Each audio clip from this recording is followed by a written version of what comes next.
வணக்கம் மக்களே. இந்த வீடியோவில் தஞ்சாவூர் மாவட்டத்தில் அமைந்திருக்கக்கூடிய படிக்காசுநாதர் திருக்கோவிலை பற்றி தான் பார்க்க போகிறோம். வாங்க பார்க்கலாம். சோழ நாட்டு காவிரி கரை தலங்களில் ஒன்று அரசிற்கரை புத்தூர். இத்தலத்தின் புராண பெயர் அழகாபுத்தூர். தேவார பாடல் பெற்ற இந்த தலத்தில்தான் புகழ்துணை நாயனாருக்கு படிக்காசு தந்து இறைவன் ஆட்கொண்டார் என்கிறது தலபுராணம். வாருங்கள் அந்த தலத்தின் சிறப்புகளை தெரிந்து கொள்வோம். சுயம்பு திருமேனியராக அருள் பாலிக்கும் இத்தல ஈசனின் திருநாமம் படிக்காசுநாதர். அம்பாளின் திருப்பெயர் அழகம்மை என்கிற சௌந்தர்ய நாயகி. புராண காலத்தில் மகாலட்சுமி தங்கியிருந்து சிவபூஜை செய்த தலமாகையால் ஸ்வர்ணபுரி என்ற அழைக்கப்பட்ட கஷேத்திரம் இது. மேலும் இந்த தலத்திற்கு உரிய பிள்ளையாரும் ஸ்வர்ண விநாயகர் எனும் திருப்பெயரோடு அருள் பாலிப்பது விசேஷமானது. முன்னொரு காலத்தில் இந்த தலத்தில் வாழ்ந்திருந்த சிவாச்சாரியர் ஒருவர் தினமும் அரசலாற்றில் இருந்து நீர் கொண்டு வந்து ஸ்வர்ணபுரீஸ்வரரை பூஜை செய்வார். ஒருமுறை இந்த பகுதி முழுவதும் கடுமையான பஞ்சம் நிலவியது.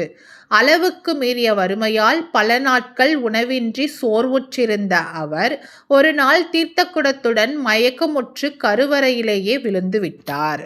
உணவின்றி வாடிய நிலையிலும் சிவகைங்கரியத்தினை விடாது செய்து வந்த அவரின் பக்திக்கு இறங்கிய பரமன் தினமும் ஒரு படிக்காசு அளிப்பதாக சொல்லி அருள் பாலித்தார். ஈசன் அளித்த படிக்காசினை தினமும் பெற்று இப்பகுதி மக்களின் பசியை போக்கி பஞ்சத்தினை ஒழித்தார் அர்ச்சகர். இந்த சிவாச்சாரியார்தான் பின்னாளில் புகழ்துணை நாயனார் என்கிற பெயரால் புகழ் பெற்று முக்தியடைந்தார். அவரின் சந்ததிகளை இன்றளவும் இந்த ஆலயத்தில் பூஜிக்கும் உரிமை உடையவர்களாக இருக்கிறார்கள். புகழ்துணை நாயனார் மற்றும் அவருடைய மனைவி லட்சுமி அம்மையார் இருவரும் மகாமண்டபத்தின் பக்கவாட்டு திண்ணையில் தனித்த திருமேனிகள் தாங்கி காட்சி தருகிறார்கள். ஆவணி மாத ஆயில்ய நட்சத்திர நாளில் இந்த நாயனாருக்கான குரு பூஜை நடைபெறுகிறது. வேண்டுதலுடன் இந்த கோவிலுக்கு வரும் அன்பர்கள் 2 புதிய நாணயங்களை கொண்டு வந்து படிக்காசுநாதர் சந்நிதியில் சமர்ப்பித்து மனமுருகி பிரார்த்திக்க வேண்டும். 2இல் ஒன்றை கோவிலுக்கு அளித்துவிட்டு மற்றொன்றை வீட்டிற்கு கொண்டு வந்து பூஜை அறையில் வைத்துவிட வேண்டும். இப்படி செய்வதன் மூலம் குடும்பத்தில் சகல சௌபாகியமும் லட்சுமி கடாட்சமும் நிலைத்திடும் என்பது ஐதீகம். வருமானம் இல்லாமல் கடன் மற்றும் பணப்பிரச்சனையில் தவிப்பவர்கள் இத்தகு பிரார்த்தனையை இங்கு வந்து செய்வது வழக்கமாக உள்ளது. இத்தலத்தில் அருள் பாலிக்கும் முருகப்பெருமான் சங்கு சக்கரத்தோடு காட்சி தருகிறார்.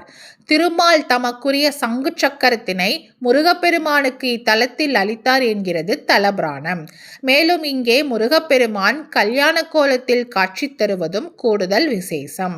எனவே இத்தலத்தில் முருகனை வேண்டிக் கொண்டால் திருமண வரம் நிச்சயம் என்கிறார்கள்.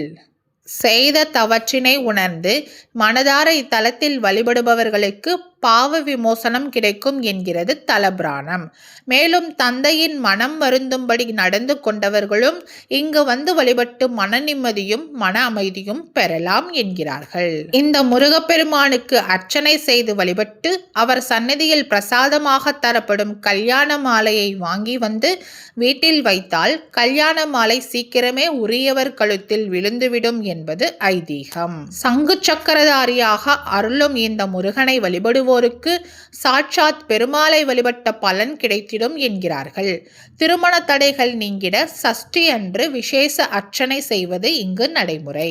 12 கரங்களிலும் கேடயம், வில், அம்பு, சாட்டை, கத்தி, சூலம், வஜ்ரம் முதலான ஆயுதங்களுடன் மேற்கரங்களில் சங்கு சக்கரம் தாங்கிய இவரை சஷ்டி அன்று சண்முக அர்ச்சனை செய்து வழிபட எத்தகு பகைமையும் அழித்து வெற்றி காண்பது உறுதி என்கிறார்கள்.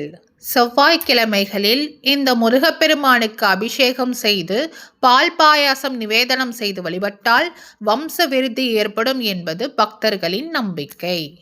வாய்ப்பிருக்கும் அன்பர்கள் ஒரு முறை இந்த ஆலயம் சென்று தரிசனம் செய்து வாருங்கள். ஈசனின் திருவருளால் உங்கள் வாழ்வில் உள்ள பண கஷ்டங்கள் அனைத்தும் தீர்ந்துவிடும். இந்த வீடியோ உங்களுக்கு பிடிச்சிருந்தால் லைக் பண்ணுங்க, ஷேர் பண்ணுங்க, சப்ஸ்கிரைப் பண்ணுங்க. மறக்காம அடுத்து எந்த கோவிலை பற்றி பார்க்கலான்றதை கமெண்ட்ல சொல்லுங்க. நன்றி மக்களே.